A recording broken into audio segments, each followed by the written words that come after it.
Welcome back to Table Talk. I'm Andrew, and today I am ranking every single Marvel United character, hero and villain, plus all the game modes. This is over, I want to say close to like 200 characters. This took a lot of time going back and remembering every character I've played. This is one of my favorite games of all time. I'm going to try to be as brief as possible. So let's get to that list. So as a bonus, I wanted to rank every single game mode you can play in Marvel United, worst to best. So last place is the Secret Identities Challenge. There's a challenge in the Spider-Man box. You throw in, you guys all have secret identities, a la like the superheroes, and you try to avoid these journalist tokens, trying to capture your secret identity. So it's fine. It's fine. It makes the game a little harder, so if you want to make the game a little harder and be a little more thematic, I guess you go for it. I do not choose to play with it. That's what makes it worse. Alright, next game mode is the Hidden Traitor Challenge in the Asgard box. So this kind of simulates Loki, how like every movie he dies and then doesn't die, and then he's good and then he's not good. So what if he was secretly maybe evil and working secretly for the other team, and you have tokens to kind of remove suspicion? I think it's a better idea in theory, but I would just rather play a social deduction or hidden traitor game that was designed that way than arbitrarily throw it in this box. That's what makes it lower on the list. Next challenge is the Takeover Challenge from Doctor Doom on the Fantastic Four expansion. So this one is like, if a certain amount of overflow happens, you might face extra challenges. I don't know. I play like one time. It makes the game harder. It's fine. Throw it in if you want to make it hard. Alright, the next mode is the Hazardous Locations mode found in the Rise of the Black Panther expansion. So once again, this is another game mode that adds a little thing that makes it a little harder. You might see a running theme here. So this, each of you guys kind of has a location that's like your home country or whatever. And you kind of have to protect it, and you don't want it to get affected negatively, and you'll get affected negatively. So once again, throw it in if you want an extra little challenge, if you want like heroes to represent their worlds or whatever. And it's fine. So now we're moving to game modes I would actually still play. And this is one I probably wouldn't play that much, and it is the Phoenix 5 campaign. So how this works is you get 5 different villains taken over by the Phoenix Force, and you're going to face them one after another, after another, after another, and slowly over time they're going to build on top of each other with the Phoenix Force, making them harder and harder and harder and harder. What I don't love, though, is each villain is not that unique, and at 1 villain, it's like way too easy, and at 5, it's like literally impossible. So I think it's a better idea than an actual game mode, but it is very challenging if you want to try to get through all 5, so maybe that could be a fun challenge for you and your friends. Alright, next game mode is the Team versus Team mode. So this is kind of a fun mix-up to the system, so it makes you have 2 teams competing to be superheroes better. So it kind of simulates all those times superheroes were bickering with each other, arguing, trying to prove who is the best hero. And so you and another team, either 2 players on one, 2 players on another, or 1-on-1, face off to try to kind of defeat the villain better. So I think it's a fun mix-up. I wouldn't play it all the time, but if you want to kind of add a competitive flair to it, try Team versus Team mode. Alright, next game mode is the Plan B challenge from Guardians of the Galaxy Remix expansion. So I actually like this one a lot to mix things up every once in a while. So this game mode allows you to have an alternative win condition where instead of having to beat 2 missions and then beat the villain, you actually can beat all 3 missions and then win the game. But all of the missions are now more difficult to accomplish. You have to defeat more thugs, rescue more civilians, and clear more threats. So it's kind of a fun thing like the Guardians where like, shoot, if we don't think we can do that way, we're going to mix it up and remix a new way. So it's kind of a fun extra mix-up just to add to the system. Game mode is the Apocalypse campaign. It's just a 2-game campaign. So you start off fighting the Horsemen of the Apocalypse, and then depending on how you do against them, when you face Apocalypse himself, his Horsemen henchmen might be easier or difficult depending on how you did in the first game. And I think this one's very, very thematic. Like Apocalypse starts out as Pyramid, kidnaps one of you. You start out in the Starlight Citadel. You gotta fight off the Horsemen as they're trying to like infect their different plagues. And then Apocalypse is like super powerful. So this is a lot of fun. I think it's very difficult. And I think other campaign another campaign did it better, but I still think a pretty solid campaign to try every once in a while for extra challenge. That other campaign, this is, in my opinion, the best campaign they've released so far, and this is the Thanos campaign. Now, in this game mode, you're going to be facing 3 of Thanos' minions, and then you're going to face Thanos himself. And depending on how you do against his minions or his children, he is going to end up with a certain amount of Infinity Stones, which Thanos is already incredibly difficult to beat, and the Infinity Stones make him even harder to beat. But the cool thing is, earlier in the campaign, you can spend actions to get yourself certain power-up cards, so when you go in to face Thanos, you're going to have more power available to you to be able to defeat him. Additionally, you can use the Children of Thanos, or you can use any villains. I would recommend using the Children of Thanos, though. I think they were created for this game mode, so I think they work better there. And additionally, Thanos will literally snap your characters out of existence. So if they get KO'd, you have to bring in new heroes. So that's a lot of fun in this game mode. You can bring like all your backup heroes, kind of like the actual movies where your squad comes in. And me and my friends always try to make the most OP team to actually be able to take Thanos down, because it's very, very, very difficult to win. Check it out if you want a fun campaign, the Thanos campaign and the Infinity Gauntlet. Alright, my next favorite game mode, top 3, is the training module found in the X-Men First Class expansion. Now, if you notice, every single game mode generally makes the game more difficult. This is like the one game mode that makes it easier. So I love to throw this in, as it gives you these optional training cards if you unlock that location with the Training Academy. And it either gives you permanent abilities for your character or one-use effects. So this is really fun because you kind of get to train up your hero like the X-Men, and it additionally can help you out if you're facing a more difficult villain, or you're going in with a weirder team you don't think might have as good of a chance to win. Throw in the training module from X-Men First Class expansion. 2 favorite game mode to mix it up in Marvel United is the Sentinels game mode. So this is really, really fun, as you get to face the Sentinels and Nimrod. And in this, you have to beat all of the Sentinels, and they're going to be reading your activations and basing how they play off of that. And then ultimately, you're trying to defeat them as best as possible, and having Nimrod be as least powerful as possible, so once you defeat him and he joins the game, you have as good of a shot as any to beat him. And what I love is it totally changes up the game as you're thinking about every action you play, because the Sentinels are going to react based on that action. You can additionally throw in a Sentinel to another villain's game mode to kind of mix it up and add a little bit of that flavor while making that villain more difficult. So if you're facing an easier villain, or you like that Sentinel effect and want to add it to another game, you can also do that. So check out the Sentinels from the Days of Future Past expansion. My number 1 favorite game mode to mix up in Marvel United is the Sinister Six game mode, found in the Revenge of Sinister Six expansion box. This is just awesome, as you get to face 6 villains at once, all with different BAM effects, different vibes, and different weak spots to be able to take them out. And it is just a blast to play against 6 villains at once. A lot of fun if you want to mix up your Marvel United with a new game mode. Try out Sinister Six in the Sinister Six expansion. So those are all the Marvel United game modes, from my least favorite to my most favorite. Be sure to stay tuned for me ranking every single villain and hero. So let's get into me ranking every single one of the villains, from my least favorite to my most favorite. I'm ranking them just by how much I enjoy playing against them, how unique, powerful, fun they are, or how annoying and lame they are. So let's start off with the most annoying and lame, my last pick. Bottom of my rankings of villains, I have Deadpool. Deadpool is one of my favorite characters, but just a terrible villain to play against because you can't actually beat him.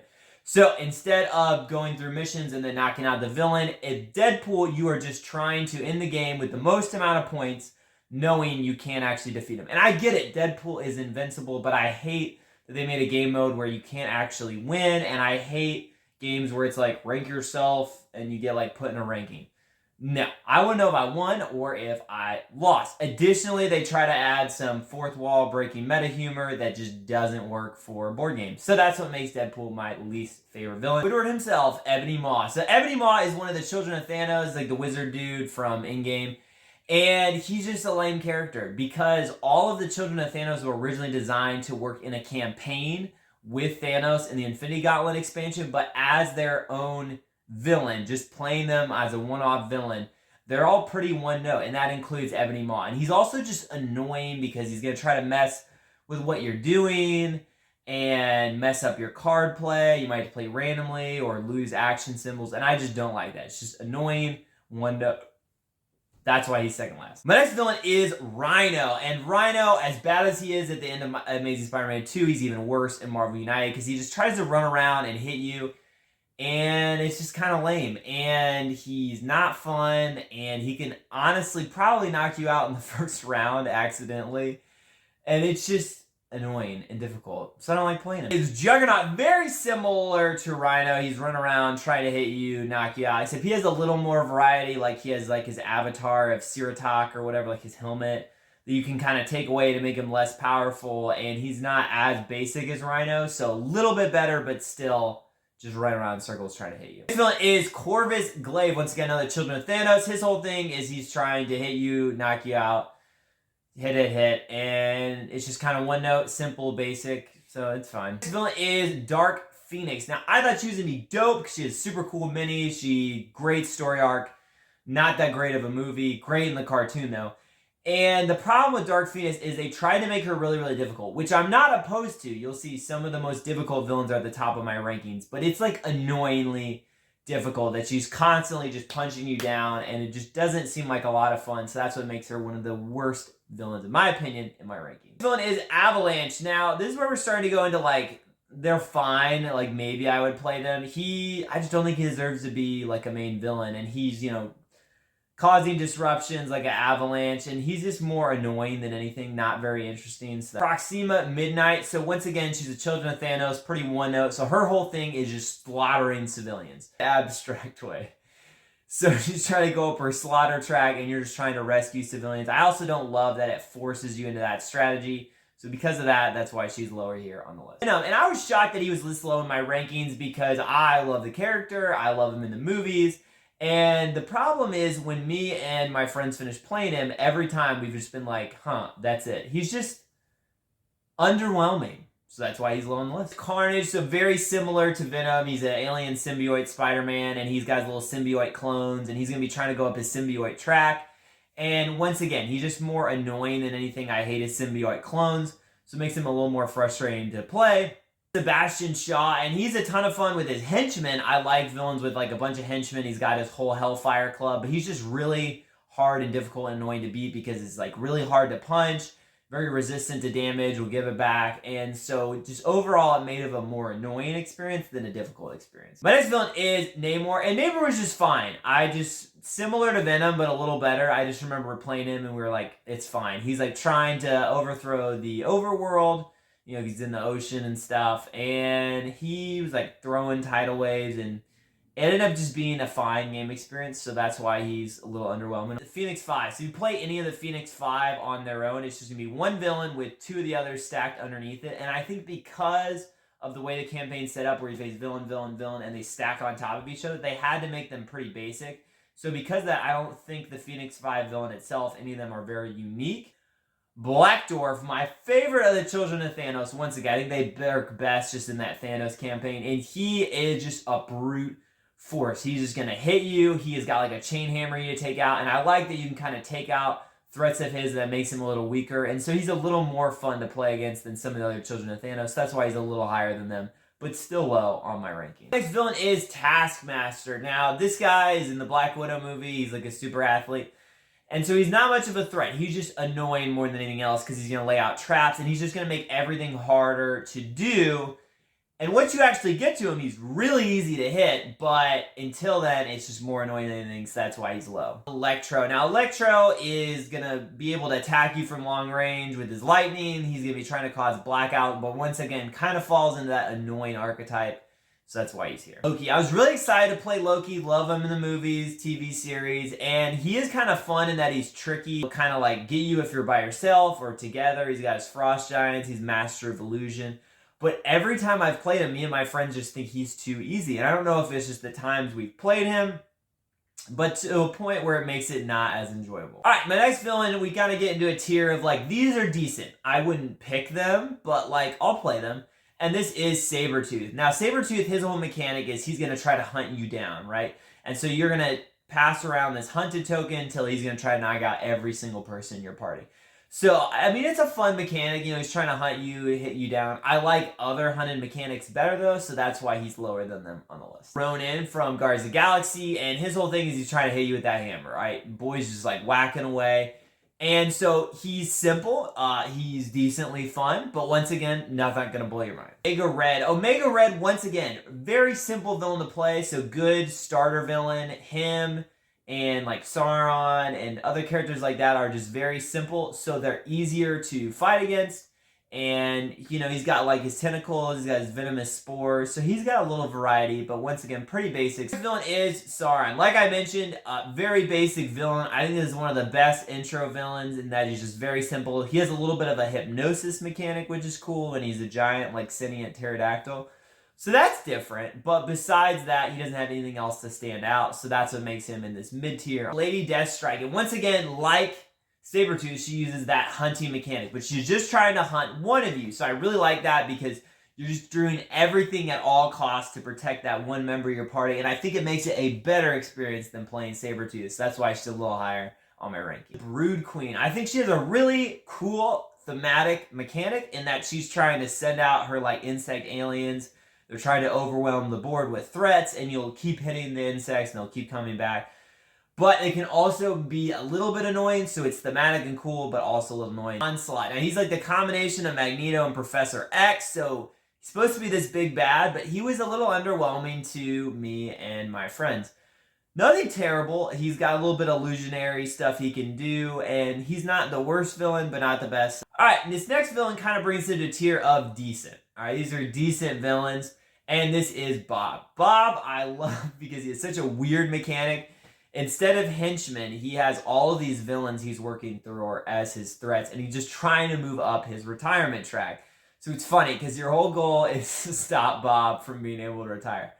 So you almost feel bad for him, and it's a little bit comical. So I wouldn't want to play this every time, but it adds a nice mix to the system. Baron Zemo. What I love about Baron Zemo, these guys like Masters of Evil, Thunder Force, Thunder Strike, I don't know what it's called.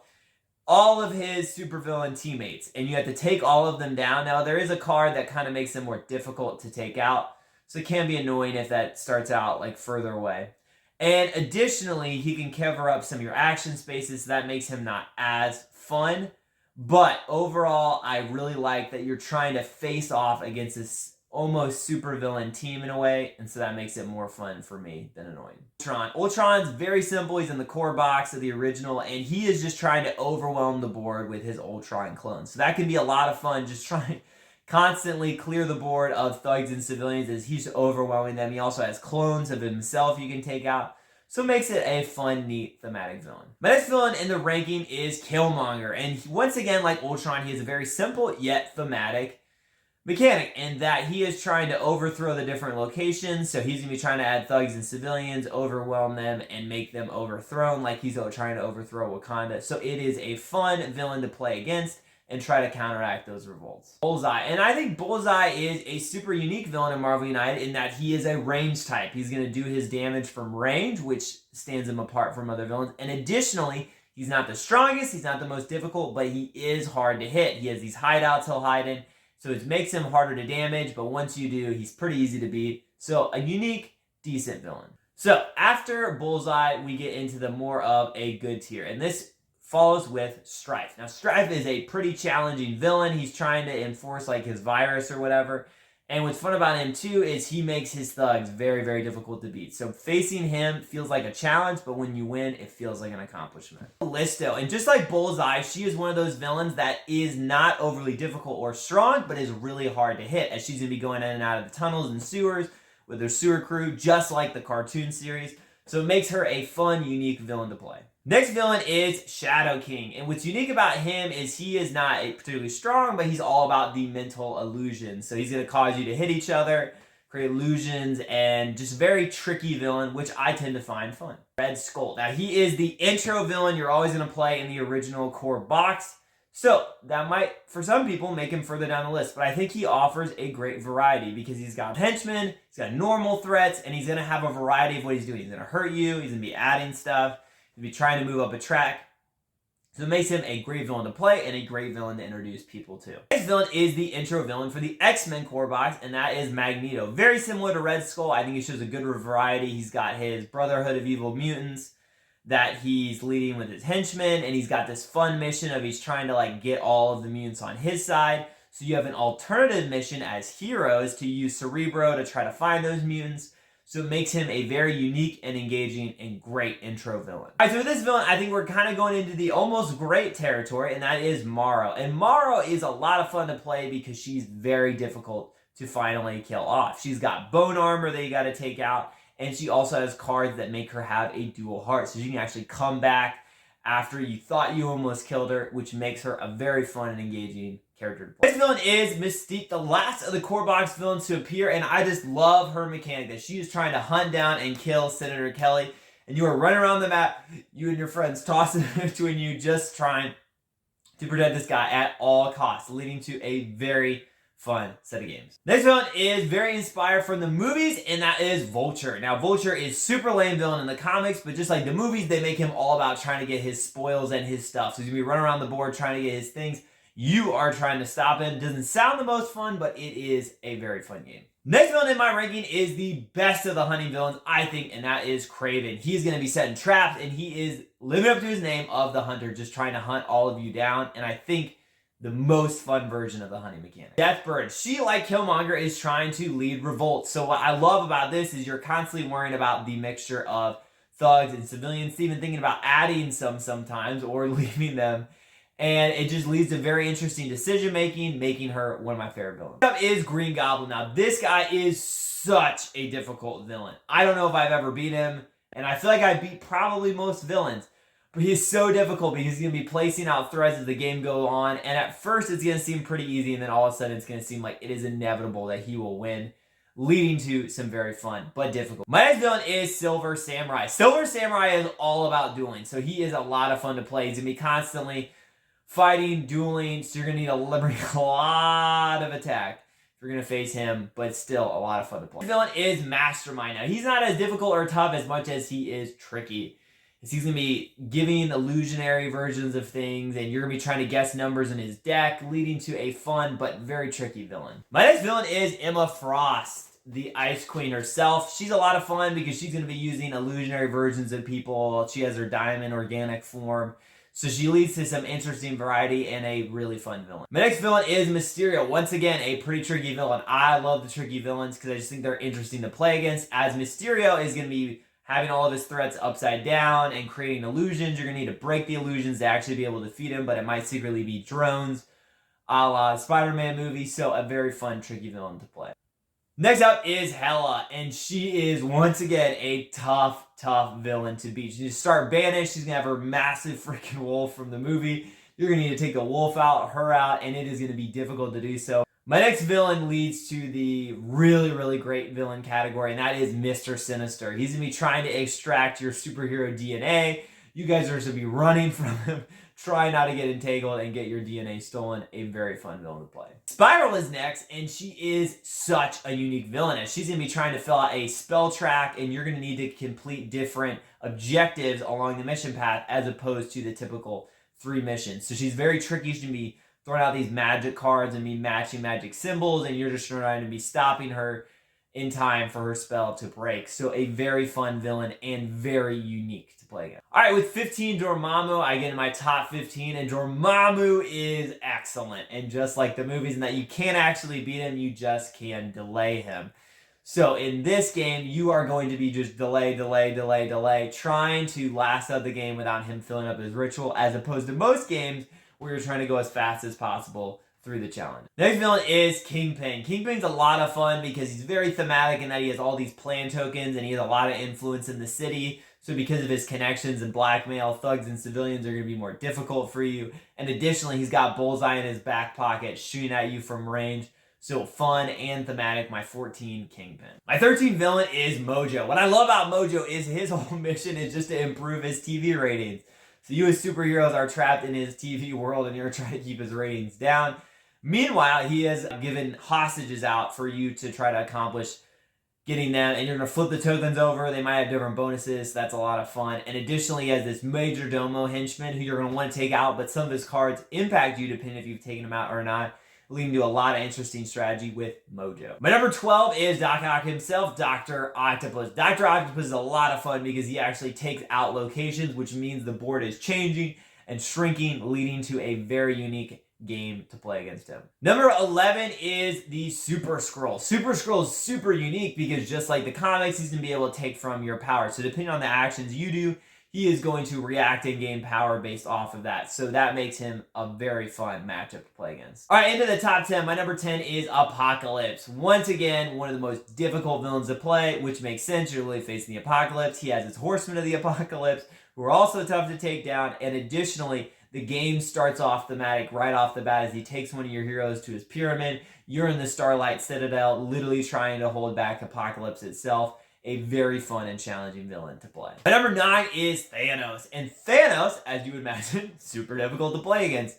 And what I love about him is he has this snap mechanic where literally if your character gets knocked out, you have to bring in a whole new one. So it's just like the Infinity War endgame segment where he's hero after hero trying to defeat him. He's got his Infinity Stones, and when he draws those, it's like game breaking. You're like, there's no way we're going to win.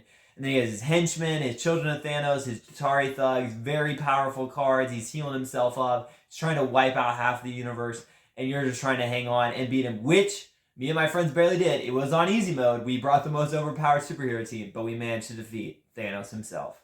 My number 8 villain is the Brotherhood of Mutants. So one of my favorite type of villain setups they have is when you have dual, triple teams of villains, and this is the first time you've seen one, which means all of them are within my top 10. And for the Brotherhood, you're facing Blob, Toad, and Pyro. And what I love about each of them is they're doing their own unique thing. They have unique threats and unique ways to take them down. As Pyro's going to be setting fire to stuff, Blob is using the gravitational pull, making him harder to hit, harder to move away from, and Toad is going to be leaping around, very difficult to finally track down. So a very fun trio to face, Brotherhood of Mutants. My number 7 is Doctor Doom. Doctor Doom is so difficult, but so thematic and fun. Love his cards. Love his text that he starts in Latveria. He has his own special type of thugs, Doombots. He's going to be able to do tricky stuff with them. They're going to damage you, blow up. And so a very difficult villain to play, but a lot of fun. My number 6 villain is Legion. Legion is nuts because you're literally going to be playing through his different personalities, and every game you play, his personality will be a little different each one. So it leads to just a very weird game, but a lot of fun and super unique to play against. Number 5 villain, top 5 is Arcade. Now, he's not the biggest villain, but he is a lot of fun, and he's going to be laying traps, have tricks up his sleeve. He's going to be drawing threat cards in and out, constantly shifting around cards, and it's just going to be chaos, but always going to have variety with Arcade. All right, my number 4 villain is Kang himself. Kang the Conqueror. Kang is just a unique villain to play because he's literally going to hop in and out of time and space, bring his time Arnie, be bringing civilians and thugs on like every location. You're not even going to be able to hit him half the time to be off the board. A very, very fun and great villain. The top 3 are all groups of villains, and number 3 is Quicksilver and Scarlet Witch. This sibling duo is so fun to play against as Quicksilver's running around hitting you. Scarlet Witch is doing weird magic. They have a sibling bond you can take out to finally actually be able to defeat them. You can sway their alliances. As we both know, they come back and eventually become heroes. So that actually delays their villainous plan. And Scarlet Witch can literally like reset reality and almost reset how the world is within game, just like WandaVision. So a lot of fun. My number 2 villain is the Sentinels themselves. With Nimrod, you're going to be trying to take out these giant freaking robots who are analyzing every card you play, reacting based off of that. So you're going to be thinking about every action symbol you lay down. They're so difficult, and once you defeat them, you have to face Nimrod. Depending against the Sentinels, Nimrod's going to be even more powered up, which makes him super difficult to take out, and it just leads to a one-of-a-kind cinematic villain experience. Number 1, unfair. It's 6 villains in 1. The Sinister Six, my favorite villain to play against because all 6 of them are going to bring their own unique flair, how they do their BAM, their objective, their weak spot, and you're going to be able to fight 6 villains at once, so I don't think you can beat that at all. That was a lot. All right, let's get into our hero rankings, ranking every single Marvel United hero ever to be released. I'm going to be very brief because there's way too many to rank. Absolute last place is Spider-Ham. I love this character in the movie, but he just has probably the worst stats in the game. Not fun, not good special abilities. Trash. Next character is Bob, Agent of Hydra. So he's kind of like a meme character. All of his cards are kind of bad, but also kind of good. So he's a fun idea, but just not that fun to play. All right, next character, Pharaoh. Don't care about the character. Super basic. That character, Pixie, also don't really care about the character, and none of her cards are that great. All right, next character, Mockingbird. We have a theme running here. I don't care about the character, and her cards are not very interesting. Next character is Gamora. I really like this character in the movies, but her cards are so reliant on getting tokens and getting tokens from other characters. So unless you play with Star-Lord or other characters or locations that give her tokens, that really reduces how fun she is to play. The next character is Puck. So a guy named after Hockey Puck is not going to be that great of a hero, and not that fun to play. This character is Cannonball. He's interesting because he's a lot about movement and attacking, so he's fine, but nothing to write home about. Next character is Old Man Logan. He has an interesting mechanic in that he can't use attacks, but he'll build up a bunch, and the idea is he's going to have a card at the end that finally gets him to use all those attacks, but it never really happens in the game. Next character is Angel. So Angel, good character in the comics, but once again, like the others, just kind of really basic and nothing super fun about him. Next character is Shang-Chi. I don't love that all of his special cards are the exact same, and they don't really work well in game. The next character is Deadpool. So kind of like Bob, kind of a meme character. I think he's a little more powerful than Bob, but once again, not the most fun to play. Character is Sunfire. A lot like Shang-Chi in that this guy's special cards, I just don't think they ever work as good as they're supposed to, so that makes him lower in the rankings. This one is North Star. North Star is one of like the Canadian X-Men, so I don't know much about him, and he's pretty basic. Not that great. Next character is Psylocke. Fine special abilities, fine character. Character is Banshee. Once again, I actually really like this character in First Class, I'm not gonna lie. But as an actual character to play in the game, he's fine. Next character is Longshot. I don't really know anything about this character, and he was just fine to play. Alright, next character is Valkyrie. So, once again, one of those characters, I don't love her special abilities, and so she's kind of basic and not one of my favorite characters. Okoye. I like Okoye more than a lot of these other ones because I think her special abilities are different, but I don't think any of them work as well as they're supposed to, so that's what makes her lower. Same vibe with my next ranked hero, Rocket Raccoon. He's another one like Gamora. I think a lot of the Guardians work with tokens better. And so Rocket, if you have Star-Lord or someone that gives tokens or locations that give tokens, great. But he's kind of relying on getting tokens and he can't always get them himself. So it makes him lower. All right, next character is Wasp. I think here, like, these characters are all decent. I would play them. Wasp is a decent character, lots of movement, and a few fun special cards. Next character is Warlock, a very funky character with some decent special abilities. Alright, next ranked hero is Cherie. Now, Cherie is really good healer type character to have on your team, but that is not one of my preferred methods or styles of play, so that's what makes her lower. Next character is Drax. Drax is really good at punching and attacking, which makes sense, but it kind of makes him very one note. Next characters I'm putting together are Cloak and Dagger. These two work in tandem. You kind of have to play them together, which is a downside. And they do have some interesting special abilities, but like other characters lower on this list, I don't think they work as well as they should have. All right, next hero is Phantom X. I don't really know much about this character. He's a decent character to play, but nothing very special. Next hero ranked is Winter Soldier. Winter Soldier is really good at attack, but his special abilities are just super boring and he's just heavy attack. All right, next character, Miles Morales. I love Miles Morales in the movies, and he has some unique special cards, but I don't think any of them are that great, so that's what makes him kind of mid-tier. Next character is Elektra, so not that great of a movie, not that great of a character in Marvel United. She's pretty good at attack, and that's about it. This character is Ghost Spider or Spider-Gwen, another character I really, really love in the movies. And like Miles, I think she has some interesting special cards, but I don't think any of them are that spectacular. There is Snowbird, again, on the Canadian X-Men, I think Alpha Flight. And they kind of work like the Fantastic Four, and then they work better as a unit and kind of like the Guardians, but I think they just could have all worked better, and so it leaves me a bit disappointed. Alright, next character is Black Widow. I think she has cool cards in that she can kind of anticipate and manipulate the master deck, but I think there's other characters that do that better, so that's what makes her in this mid-tier. This character is Wolfsbane. Again, like a lot of the lower tier X-Men, I'm not as familiar with the characters, so I'm not going to like them as much, and nothing about her playstyle really left me excited. Next character is Iceman. I think he has one of the coolest models in the game. He has that clear plastic, and I just was disappointed by him. I think he could have been cooler than he was, and his special abilities ended up not being anything great. Next character is Polaris. Polaris is just a decent character. Again, another kind of lower tier X-Men character, so not one I'm going to be super psyched to play, but a decent character nonetheless. In my rankings is Spider-Man 2099. Now, he's, I guess, some tooth for future type of Spider-Man. I'm not familiar with him, and he's decent.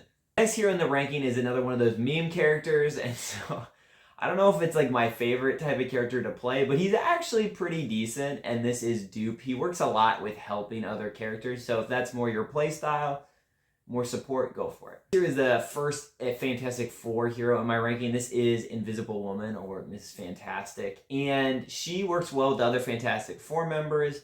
She has some unique special abilities, but none of them are particularly great. Hero is Guardian, another member of the Canadian team Alpha Flight.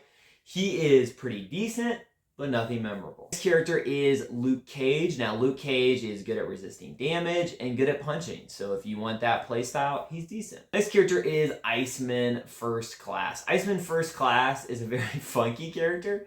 I don't know if he's the best power-wise, but he has some unique things he can do with his ice tokens, making slides and freezing people, which can be fun if you can get him to play correctly. Here in the ranking is Havoc. Now, Havoc is pretty good at dealing damage. He can deal damage from range with his blast, so overall a pretty decent character to play.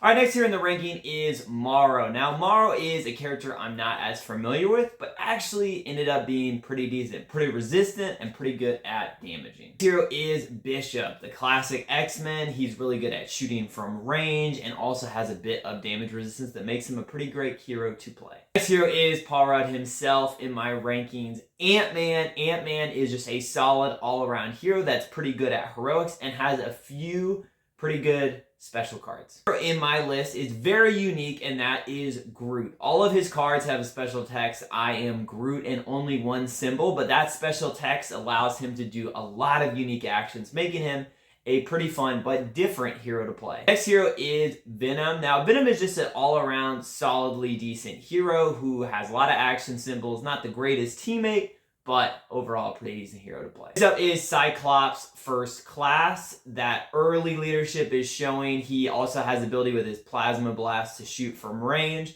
so it makes him a good addition to any hero team. Next character is Beast First Class. He's similar to that Black Panther Venom mold in that he gets a good amount of action symbols, doesn't always share them all, but overall can be pretty heroic and also generate some wild symbols. Beast First Class is an overall solidly well-rounded hero who gets a lot of action symbols, but is a little worse than heroes like it, like Black Panther. Next hero is Gwenpool. Gwenpool is kind of another one of those meme characters, but she wounds up actually having pretty helpful special abilities, though they can be a bit reliant on the situation and what villain you're facing. Next hero is the last of the Alpha Flight Sasquatch. He's literally just a giant Bigfoot you can play. He's good at damaging, and even better if you pair him with his Canadian brothers and sisters of Alpha Flight. Next up is Logan. Logan, as you would expect, is really good at attacking. He's not going to stand out or be anything special, but he is going to add some solid attack to your roster. Next villain is Beta Ray Bill, dude with a horse face. He's going to run around, he's going to fly, he's going to smash things, and is going to be a good attacker with a good bit of movement.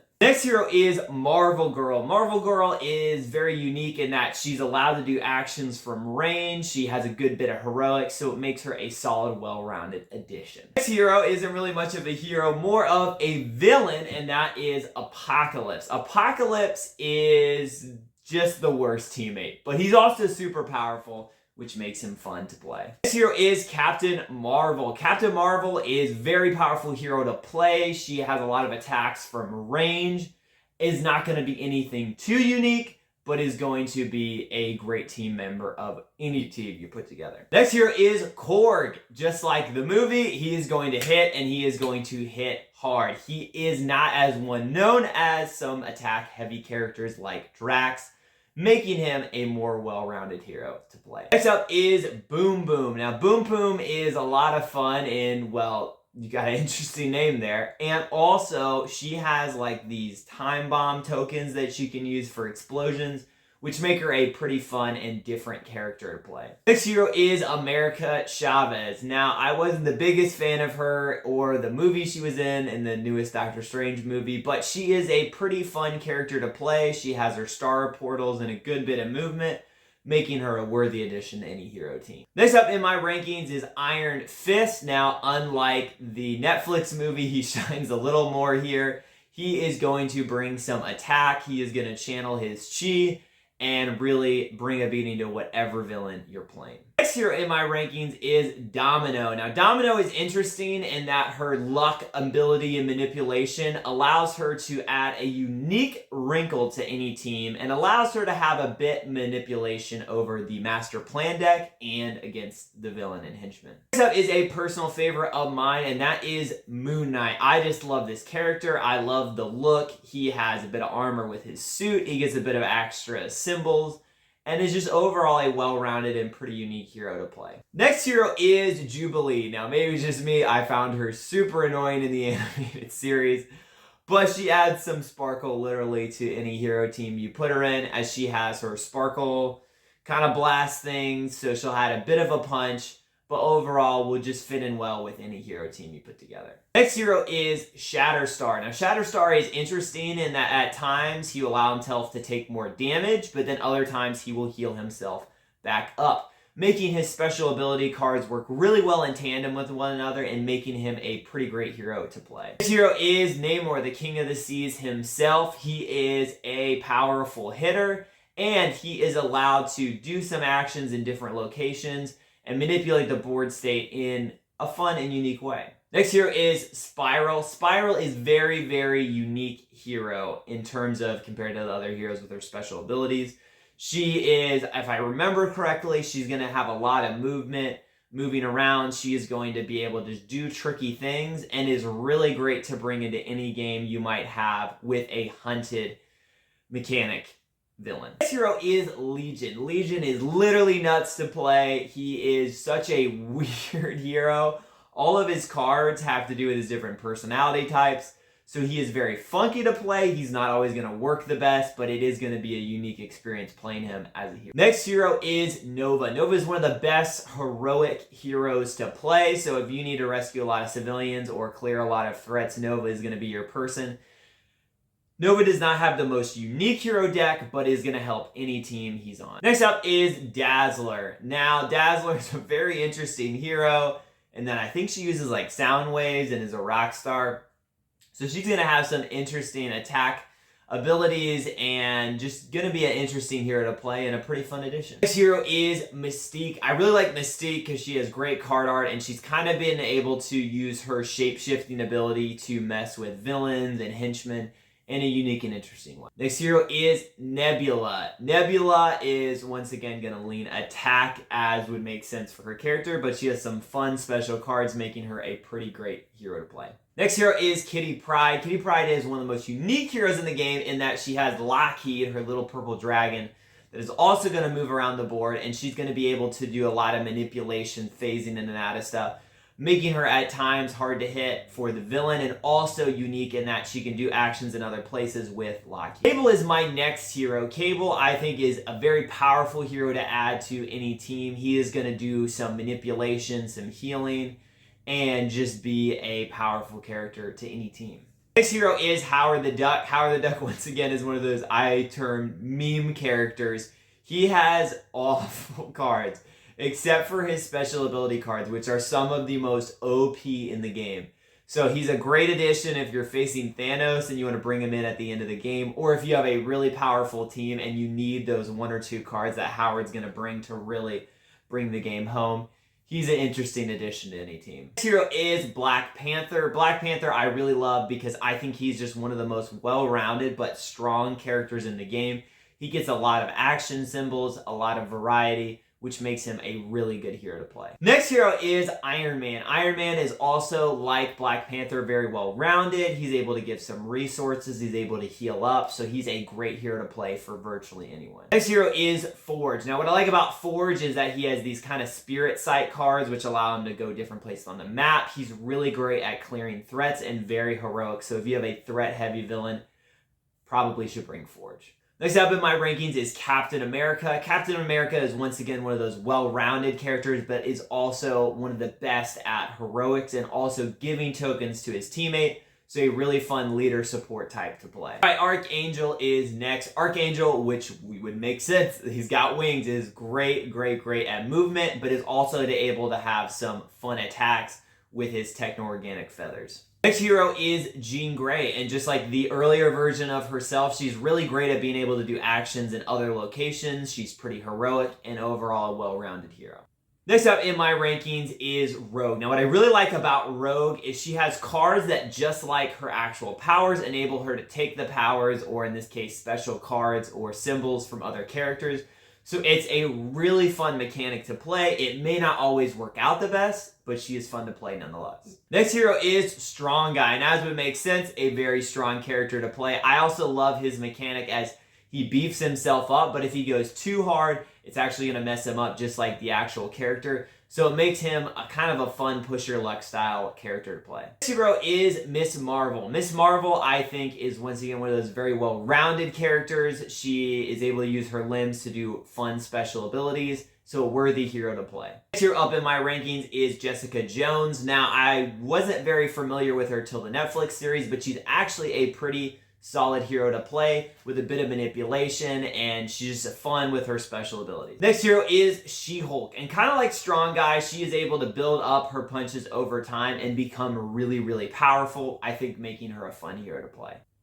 And up next is another member of the Fantastic Four, Human Torch. Once again, like the other members, he works best among Fantastic Four members, but he's also good on his own with a lot of movement, flying around, and also pretty good attack. All right, entering the home stretch of ranking every single Marvel character, game mode, hero, villain. This has been such a long video, so thank you guys for bearing with me. I got suggested this by people in the comments. I wanted to do it. Took a lot of research, a lot of time filming. I have very simple setups. It took a lot of chunks of time in filming, and so I'm glad to finally get together. Let's get into my favorite heroes to play. Next up on the list is Hope Summers, the best threat clearer in the game. She is very overpowered, but I'm not as familiar with the character, so that's what makes her on the lower end of the top heroes to play. This hero is Beast, one of my favorite X-Men to play. A well-rounded and very heroic hero to add to any team with the ability to sometimes convert action symbols into wilds. Next hero is another classic X-Men, and this is Cyclops. Just like Captain America, he is a great leader, sometimes giving tokens to his teammates, but additionally is very versatile in that he can attack from range with his plasma blast. Next hero is Blink. What I love about Blink is she is just bouncing around the world and the map with all of her teleporting, and is a fun movement-based character to add to any team. Next hero slash villain is Magneto. Now this guy is very powerful. He is good at attacking from range with his magneticokinesis, but is not always the best teammate, not always leaving action symbols for his teammates to use. So, not the best teammate, but a very powerful hero. Next hero is Falcon, one of the best heroes in the game in terms of movement, but also really versatile in that he can fly around, attack, and then fly away, which is always useful when attacking some villains and henchmen. Next hero is X-23. This is about to bring a string of Wolverine-like heroes. X-23 is very good at attacking and has a really cool mini, even if I'm not as familiar with the character. Hero is Wolverine. Once again, really good at attacking and overall well-rounded addition to any team. Final character in this string of Wolverines that are all really good at attacking is Weapon X. And this dude is just off the chain on attacking, which makes him my favorite to play of those three. Next hero is Thor. Once again, a very powerful attacker, but also has a lot of movement, which makes him a really great combination, as sometimes you gotta fly across the map to hit the right person, or you want to hit someone and then get the heck out of there. Next hero is Gambit, one of my favorite X-Men. He's really cool in that he can kind of charge up tokens and almost throw them as attacks, which may involve stealing from teammates, but nonetheless a fun hero to play. Next up in my rankings is Hawkeye, one of my favorite Avengers, though a lot of times he gets clowned on because, you know, he's kind of the Aquaman of the Avengers. But what I like about him is that he has arrows, so he has a lot of fun range attacks and is even able to hit the opposite location of the entire map, making him versatile and fun to play. Next up in the rankings is Daredevil. What I like about Daredevil is he's very heroic. He also has attack. He has got action tokens, and so he's just a lot of fun and well-rounded. Next hero is Hulk. Hulk is just really good at attacking, and I love, even though his special cards are all the same, it's like Hulk Smash, and he just destroys everything in a location, including his teammates, including civilians, and just wiping everything out, which is a lot of fun to play. Next hero is Colossus. Once again, a heavy hitter like Hulk, but I also love he has cards that is the fastball special where he'll actually throw a hero and use their attack symbols in their hand to be able to do damage to a villain or henchman. A very fun card to play if you can pull it off. Finally on this string of heavy hitters is The Thing, my second favorite Fantastic Four hero to play, and he is great at clobbering and also works well with his Fantastic Four teammates. Next hero is Nick Fury. Nick Fury is once again a great leader, as you would expect, along with the likes of Captain America and Cyclops, but he is also great at assisting his teammates with symbols to play. Another great hero is War Machine. War Machine I love because, like Falcon, he has great movement, but additionally, as you would expect for an Iron Man with a gun strapped to his shoulder, he is great at attack, giving him lots of versatile attacks and very versatile to play with. Next hero up in the rankings is Black Cat. Now, what I love about Black Cat is she is able to use her powers to manipulate the Master Plan deck some, which can be very helpful in a lot of situations. Next hero to mention is Ghost Rider. What I love about Ghost Rider is he has a lot of fun special cards where he has like his Hellfire chain, and he is able to just enact vengeance on these thugs and villains. A lot of fun. Next hero is Storm Mohawk, a very heavy hitter, very, very powerful if you can get a hold of her, as she is a very rare alternate figure to find. Next up in the rankings is Firestar. I love the model, the cards are cool, and she is just a powerful and really easy hero to play, making her this high in the rankings. Next hero is Squirrel Girl. You wouldn't expect it for someone named Squirrel Girl, but she has some insane special cards with her Squirrel Army, and she is actually able to end the game early, making her a one-of-a-kind hero to play. Next hero is Vision, and as you would expect, I think this android brings a lot of power to the team. He's able to do Solar Blast with his gem and be a force to reckon with. Next villain is Scarlet Witch, Vision's boo thing. She is a, once again, powerful hero with a lot of good special cards, making her a interesting and strong hero. Next character is Spider-Woman, one of the most surprising characters to me that was so good and so powerful. She has some really, really good special cards, making her a worthy addition to any team. And next up, I have the final Fantastic Four member on my list, Mr. Fantastic. He is fantastic at being a hero in this game, as he is able to use his super stretchy limbs to do actions in other locations, and additionally use his super smarts to get more symbols. Next here up in the rankings is Captain Britain. Captain Britain is just an overall well-rounded powerhouse, making him easy to add to any hero team. Next here on the list is Blade. Blade is very good at attacking, as you would expect, and also very hard to take down. Another heavy hitter that is hard to take down but very powerful is Emma Frost. She has her techno-organic diamond form, which makes her sometimes resistant, and is a powerful heavy hitter addition to any team.